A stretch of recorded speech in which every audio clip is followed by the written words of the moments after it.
Welcome to As I Live and Grieve, a podcast that tells the truth about how hard this is. We're glad you joined us today. We know how hard it is to lose someone you love and how well-intentioned friends and family try so hard to comfort us. We created this podcast to provide you with comfort, knowledge, and support. We are grief advocates, not professionals, not licensed therapists. We are you. Hi, everyone. Welcome back again to another episode of As I Live and Grieve. Here we are again. Yep, we always have these great topics, don't we? And before we get started, I just want to quickly remind you, if you haven't already, on Facebook, pop over to the page As I Live and Grieve and join it, follow it. Right now we're talking about some of the myths of grief, and pretty soon coming up, we're going to talk about what it means to be an orphaned adult when you are an adult and you lose a parent to death. So some great things happening over there. Pop on over. With me today is Dave Roberts. He was on the podcast before, and maybe you remember him because we were talking about continuing bonds. In some ways, we're going to continue that discussion today, but with a very different and new technological perspective. That being said, hi, Dave. Thanks for joining me today. Kathy, thanks for having me back. I always enjoy our conversations. Absolutely. Whether we're on the air or off the air, we have some great discussions. Today, I think it's going to be amazing and very eye-opening.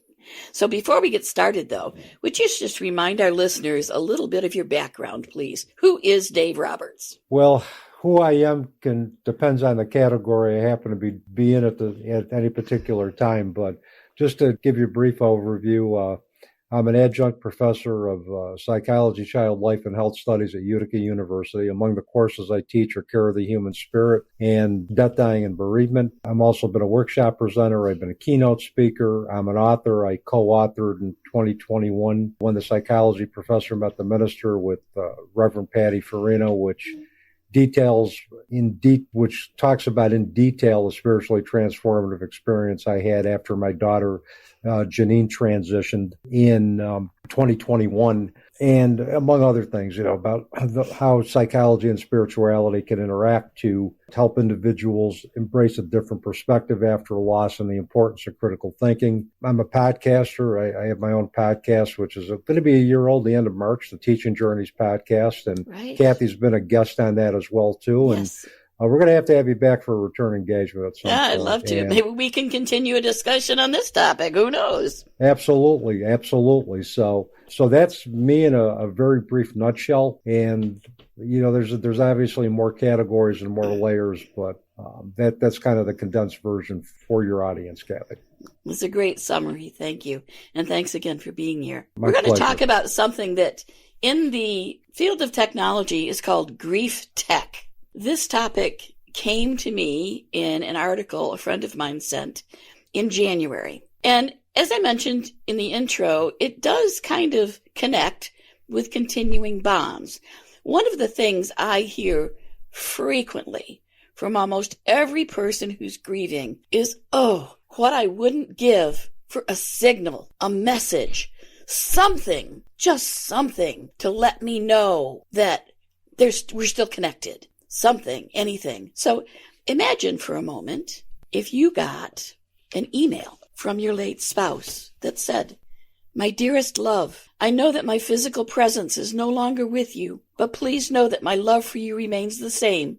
Wherever I am now, know that I'm always watching over you and protecting you. Our love will continue to endure, and I will always be a part of your heart. I will forever be grateful for the time we spent together, and I will never forget the love and happiness you brought into my life. Please take care of yourself and always remember that I love you." Man, that would mean so much to so many people.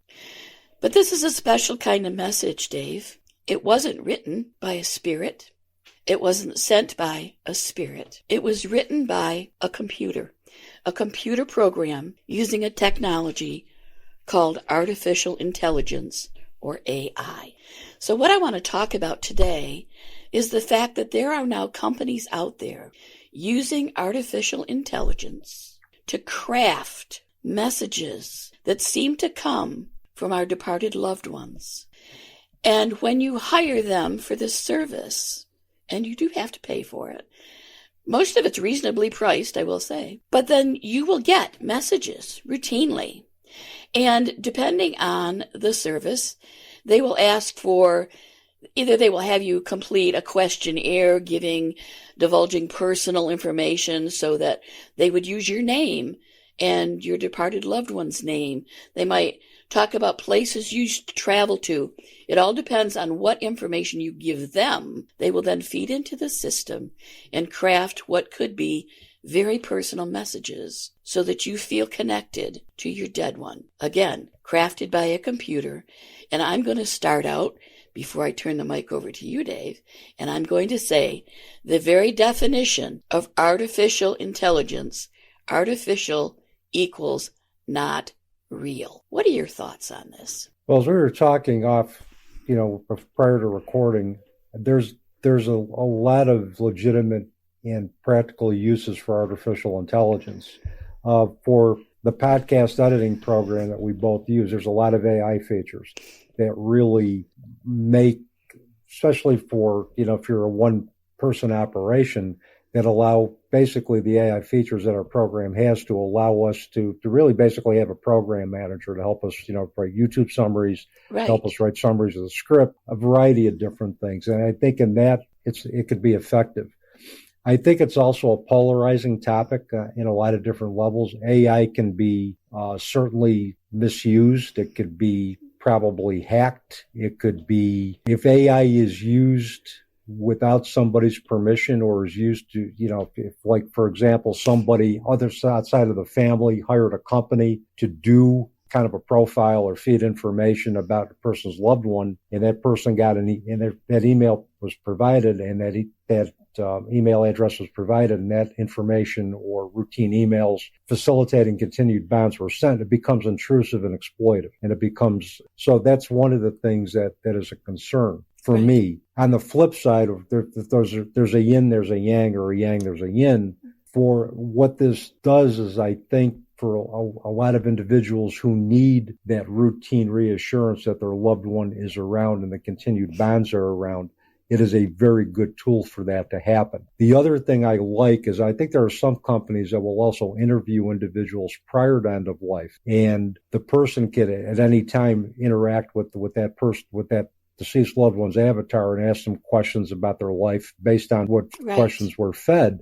The thing I like about that is that that history of that person is preserved. So for other family members who are born into that family, as they don't know the family history, I think it's a great tool for that to occur.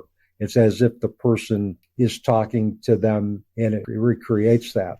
However, there's always a however. If it is used without permission of the family, or if the person is not at a place in their grief where they want to hear like an artificial version of that person's voice, that person's face, that person's mannerisms, it could be very intrusive. And it should, and those are the things. Plus, for me, I kind of like to balance out technology with, saying a prayer to have my loved one's presence be known to me, creating a specific ritual or activity that will allow me to connect with my loved one. The other thing that I thought about just as we were talking, if we rely so much on technology to create that bond, and let's say it doesn't happen, we don't get an email for 2 or 3 months, we begin to start, when are we going to get another sign? Right. And one of the things that I don't think we should rely on technology all that much, where we don't exercise our free will to say, I want to develop that bond on my own. I want to reach out. And relationships are two ways, whether they're relationships with spirit, relationships in the physical world. It takes two to tango. I can wait for a sign from my loved one, or I can set the stage where I ask for a sign and create some type of activity where I'm sensing their presence and finding peace. Because I think all in all, our loved ones want to maintain a relationship with us, but they want us to exert the effort to maintain that relationship as well. And I think that's where AI and grief tech can fall short. If we rely too much on that, then it takes away our free will to create those bonds that I think empower us to work through our grief. So those are just some of the things that came into my head, Kathy. And those are great thoughts. And I had so many comments along the way, but I'll try to capsulize them. So if we rely so heavily on AI because it's convenient and something you can buy, so something you have a contract with this company, so you can be assured that you're going to get a message once a week or once a month or whatever you pay for. Could we miss a true signal because our mind isn't kind of waiting for that? I think we could. And I think because of the fact that we have empowered another organization to create those bonds for us, we may not exert that same, well, we're going to get a sign, we're going to get something, and let's say technology breaks down and we don't get that sign, particularly around a specific milestone day, such as a holiday, such as a death anniversary or anniversary date. And we're waiting for this message and we don't get it because there's an issue with their server. There's an issue with their platform. And all of a sudden, we become disappointed, we become disillusioned, and we start questioning. We can, and that in and of itself, that type of dependence, and particularly when a company, through no fault of their own, doesn't deliver, we get thrown into the shadow grief again, to the initial stage of raw, painful grief because we didn't get the sign that we're expecting. Right. I've always told my students, balance technology with good old-fashioned human connection. And it's the same when we're talking about continued bonds. We can rely on technology to an extent, but balance that with the human connection. That empowers us to work through our grief and gets that balance between relying on support from others or from other companies that could provide the technology to facilitate continued bonds. And also that it's a balance between that and empowering ourselves to work through our grief by creating those connections ourselves. So I think it's that healthy balance that I think will work. Yes. Now, on a personal note, I have to say, I had, on the news and wherever you hear AI, artificial intelligence, and I just kind of disregarded it. That, okay, it's part of technology. I just didn't pay attention to it.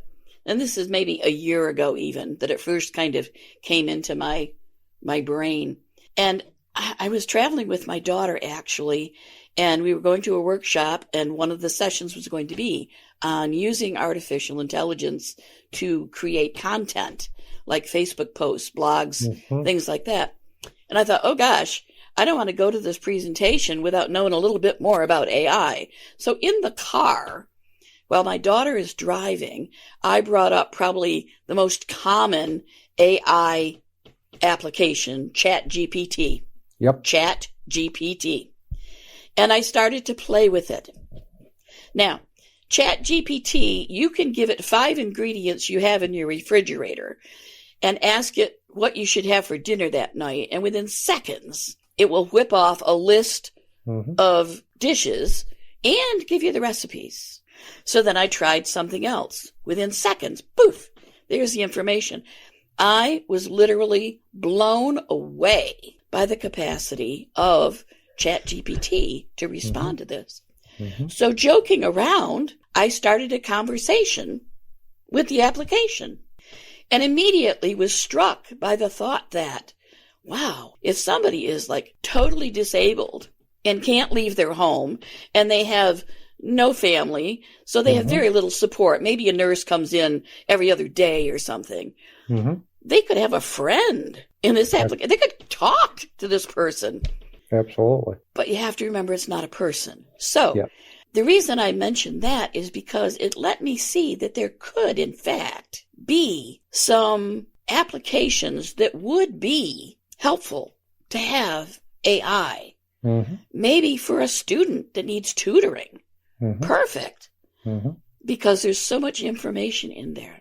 Well, when you look at the grief tech, for an individual, let's say a person who's experienced the death of their spouse and they've been together 56, 57 years. Right. And they have no other family or they have no other friends. Something like what the grief tech companies do to recreate avatars of the individual's transitioned loved ones or deceased loved ones, or to actually, recreate it and interview that that was done, that a person could just ask a specific question about that person's life and interact, it's a great tool. But I think one of the things in the article that you mentioned, this was Dr. David Spiegel. This was in the New York Times article. He said he's the Associate Chair of Psychiatry and Behavioral Sciences at Stanford School of Medicine.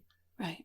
He said the crucial thing is keeping a realistic perspective of what it is that you're examining, that it's not this person is still alive communicating with you, but that you're revisiting what they left. And that's the thing to be aware of. If a person is still grappling with the surrealness of death, and they could use AI, and they could just say, well, wait a minute, maybe my person is actually still alive. And what it does is I think it could, depending on when that's introduced, could prevent them from moving forward and integrating their grief and coming to terms with the reality of death. So I think ethically we need to not only, there needs to be permission to have that from the family members and also from the person who is a subject of the AI technology or who's going to be that avatar that the family is going to interview with. Not only permission from them, but it's also in terms of permission from the surviving family members in terms of, okay, when do you want to hear this? When do you want to introduce this? The corollary I can give you is I have a DVD of my daughter Janine's last Christmas. Yes. Okay. And it took me several years before I could look at that DVD. Now, if somebody had introduced that to me and said, look, I want to watch the DVD. Let's do this. I would have had to say no. And if they had insisted, I would have considered that to be an invasion of my own privacy and also an infringement on my free will to say no. Yes. So it's not only ethically to get the necessary permissions, but it's also timing and when to introduce that and to allow the person who is grieving to drive the bus on when that gets introduced and how it gets introduced. Absolutely. One of the other things you kind of mentioned was how some companies probably might, and I truly believe that, well, if they haven't already, they're probably considering it, spoken with someone who's near the end of life and kind of discussed and arranged with them before their death for some type of service to take place. And it reminded me of those videos that sometimes people nearing the end of life will make for their family as a final goodbye or something like that. And I thought in that respect, to have this person this computer person, identity, the sentient being, I guess is how they like to speak about it in tech, that identity could interact. That would be useful, perhaps, when the children are small, if mommy or daddy or grandma or grandpa dies, that at some point as the child grows, they could get to know who that person was. Yep. Again, you need to be very, very careful because, again, artificial, it is not real. That's right. It is a simulation. Yep. It is a composite of many things. So, yes, there are advantages. Yes, there are what I'm going to say are horrific potential issues, including mental health problems. If it's used wrong, or if it's not, if someone kind of gets a little out of control, like with addictions even. And I'm not saying you would get addicted to this necessarily, though I suppose it's possible. But someone could get stuck. And then if that fell apart, as you say, they're going to go through that grief all over again. As it happened, it's going to repeat. So I wonder if we could take a few minutes, you and I, Dave, and kind of do some summary tips. If what we've said intrigues you, our listener, and this is something that you're curious about and want to check out, what can we say to you to kind of give you some guidance? Do you have any thoughts? Well, I think the one thing, and I would suggest is in the program notes, is put the link to the New York Times article that was published. Okay. So that in December of 2023, because that gives a really good overview of a couple of companies that appear to be very reputable that do this. So first is do your homework, know what you're getting into. Right. There's probably going to be more and more grief tech companies that are now going to surface. I would say, like with anything, if this is something you are considering, do some price shopping, look at reviews, talk to other individuals who have used that, and do some comparison and do something that you're going to be comfortable doing. The second thing is I think we said earlier, don't just rely on technology to help you work through your grief. Balance that with just good old-fashioned prayer, intention, and setting up some specific activities that will create that bond and empower you to work through your grief. And I think the third thing is also find out what not only their business practices are, but what their ethical practices are, how they do this, what their policies are. If for whatever reason the family or the person just does this, and is there like a money back policy? Is there like a policy where they can take if they have second thoughts? So I mean, those are just some things, and also realize that again, AI is not a person is not alive. We're just interacting with who that person was. We're interacting with a very, very artificial, but yet very realistic version of who they were and who their memories are. And I think just as long as they realize that it isn't that as long as it does not prevent an individual from grappling with the reality of death, it's fine. It's got to be in balance. And right. And I think like anything, it could possibly become addictive if that's all that person is relying on to get them through grief. They're preventing themselves from embracing other perspectives outside of AI that could help them expand their belief system and also transcend loss. So again, it's all about balance with that, Kathy, for me. Very well said. And the way you kind of listed it and everything, I think that those points will be very, very helpful. I want to point out one other aspect that I want people to consider before hiring anyone to do this service and agreeing to whatever it is they ask you. It's likely that the information they are going to be requesting from you is extremely personal. Consider for a moment that this is technology. Consider security issues. Mm-hmm. Think for a moment all the passwords you might have that might have a birth date, a special name, a special phrase, maybe a place you visited with the year. Think of all those things and consider for a moment that the information you may be offering that company, now not that company is going to abuse it, but we all know about hackers, and we all know about people that misuse information. So consider for a moment that you could be compromising your own security or the security of your family. Yeah. So I'd like you to also consider that. And Kathy, if I may, on the other side of the coin, is if we're going to be using our computers to make sure that our security updates absolutely, because that if they aren't updated, if they aren't to the most up-to-date version, that creates some vulnerabilities that hackers can exploit very easily. So if we're going to rely on technology, we need to make sure that we are updating our computers regularly, especially with the most current security updates. Definitely. And if you need help with that, and I know out there that there are many of us, in fact, I even anticipate that some of the listeners are going, whoa, wait a minute, what the?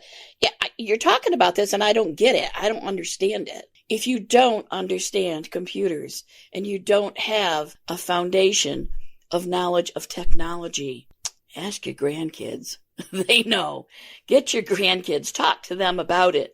They may be fascinated and they may help you make sure that you're being safe and secure if this is something you want to do. And the other thing is that you don't have to use AI. You don't have to use grief tech. Absolutely. Yeah, and even though somebody may tell you, oh, this is the up and coming thing, well, you yourself are going to determine what's the up and coming thing for you. You don't let AI be a substitute for you to grieve the way you see fit. Yeah. It's one of many tools. It's like we've talked, 11 states of the union have aid in dying legislation. Mm-hmm. And, I could say off the top of my head, right, this could be another podcast, but I believe that every state of the union, every fifth should have that as an option for those individuals who want to consider death with dignity. Yes. But does it mean it's the only option for end of life care? No. It's something. An option. It's an option. As AI or grief tech should be an option that people should consider, but not necessarily entertain if it's not for them. That's right. And with any option for anything, even if it's medical treatment, even if it's whether or not to take this pill for your blood pressure, you should consider, how does it benefit me? Yep. And then consider, what are the risks? And then you, as the person, make that decision to the best of your knowledge. But you have to do your research. You have to have the information that will allow you to make that decision. Absolutely. And you actually just went where I wanted to go as we wind up. Don't forget for a minute that your departed loved one can and likely will send you messages, send you signs. Most people identify the cardinal as a harbinger, a message from someone who has transitioned. I know I get a little flutter in my heart when I see the cardinals in our backyard, and we have numerous cardinals, males and females, and my daughter names them. My daughter's an adult now, just because people can't see me, they don't know that, but my daughter's an adult. The male cardinal that comes most frequently, his name's Bob. Now, Bob is not the name of a loved one who has died. It's just Bob. He's dependable. He's there every single day. Yet every single day when I see Bob, I get this special feeling in my heart. If I find a feather on the ground, if I go to a restaurant, and you've heard me talk about my husband, Tom, who's been gone 6 years now. If I go to a restaurant and I sit down and there's a bottle of hot sauce on that table, I have the biggest smile on my face because I know that's a message from Tom. So don't forget for a minute to be open for those signs because they are so much better and they are real. Go ahead. No, I'm just saying, I mean, in comparison to what the universe has to offer, we're small in comparison to that. And there's so much that if we're open to the fact that our loved ones can communicate through any form of energy possible, it allows us to get our heads away from our computers and enjoy just those wondrous things that the universe, and it tends to be, I think, more long lasting, I think, and more, I think, significant. Just because people enjoy telling stories, I was thinking of my loved one, I saw a cardinal. I was thinking of my loved one, I heard a song that reminded me of them on the radio.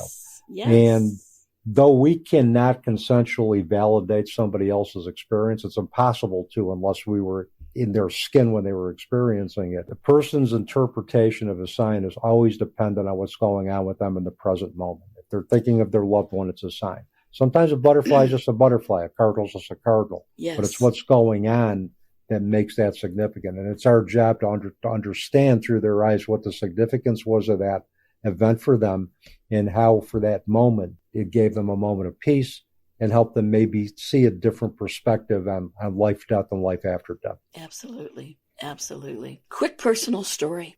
I went to a medium recently because I wanted to see, it was my test as a skeptic, okay? I wanted to see, was I going to get a message from my husband, my late husband, or my mother or father that made me feel this was real? Well, sadly, I didn't in that session. So I was disappointed. 2 or 3 nights later, I thought to myself, this isn't fair. Why wouldn't Tom give me a message that, I'm doing okay, or, he sees how I'm struggling, or why didn't I get that message? But I awoke in the middle of the night, heard his voice as if he were standing right next to me, and it said, "You haven't heard from me, Kath, because you've always been independent and have never needed anyone." Wow. Yeah. I couldn't sleep for the rest of the night. Well, of course, then I felt bad because he didn't feel valued, but that's a whole nother story. But it was amazing how I had given up on getting a message. But when I needed it most, there it was. Well, we're on Spirit Central time anyway. The I love that. Spirit Central. Yeah, Spirit Central. Messages will come in Spirit's own time. Yes. And I've kind of figured where we're going, we're not going to need a watch anyway. So no. It'll happen when it's supposed to happen. Absolutely. And I think sometimes our loved ones won't come through to a specific medium because it's just not the right time for them to do that. They may not align with that medium's energy. It may be, no, now is not the time for me to come through. It may be somebody else that entirely comes through, but it may be a message that you need to hear at that time. So it's just one of those things, is that the spirit world tends to work its own magic in its own way and in its own time. Absolutely. So remain open. Absolutely. This is the point in my podcast episodes, as you remember, that I'm going to turn the microphone over to you so you can remind people where they can find you. Tell them about your podcast. Tell them about your book. Floor is yours. All right. Thank you. For those who want to get in touch with me, my oldest son, Daniel, calls me the world's oldest millennial. You can find me on Facebook. You can find me on LinkedIn. You can find me on Instagram. If you're interested in finding out more about the book, our book, When the Psychology Professor Met the Minister, which was co-authored with Reverend Patty Farino, you can go to Amazon. It's both in paperback and Kindle format. You can go to our author website, psychologyprofessorandminister.com. If you want to find out more personally about me, go to my personal website, which is davidrobertsmsw.com. If you want to reach me by email, it's bootsyandangel@gmail.com. I'd love to hear from you. So those are a variety of different ways that you can get in touch with me.